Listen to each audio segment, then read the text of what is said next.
महत्त्वाच्या बातमीने सुरुवात करूया। बातमी पुण्यातनं अग्रवाल कुटुंबावर नवा गंभीर आरोप करण्यात आलेला आहे। गोव्यातील एकाचं अपहरण करून त्याची हत्या केल्याचा त्यांच्यावरती आरोप आहे। जमिनीच्या वादातून हत्या केल्याचा त्यांच्यावर आरोप करण्यात आला। पुणे कोरेगाव पार्क इथं ही हत्या झाल्याचा त्यांच्यावर आरोप करण्यात आला।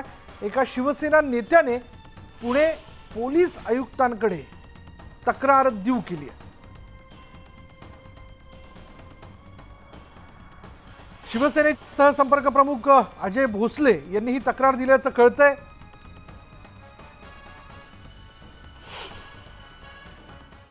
झेंडे म्हणून यांचा वकील आणि दोन गाड्यांमध्ये पुणे शहरातले ते नामचीन गुंड आहेत, त्या गुंडांना घेऊन गोव्याला गेले आणि गोव्याला घेऊन जाऊन त्या माणसाला तिथनं घेऊन आले आणि तिथं आणून कोरेगाव पार्क पोलीस स्टेशनला त्याच्याकडनं जे काही डॉक्युमेंट ते बाकी राहिले होते ते सगळे करून घेतले आणि त्याच्यावर गुन्हा दाखल करून त्या माणसाला जेलमध्ये टाकले आणि 15 दिवसात त्या माणसाचा जेलमध्ये तो मृत्युमुखी पावला। तो मृत्युमुखी पावला का मारले गेले त्याला आतमध्ये जेलमध्ये आज ताकद तेही कळलेलं नाहीये।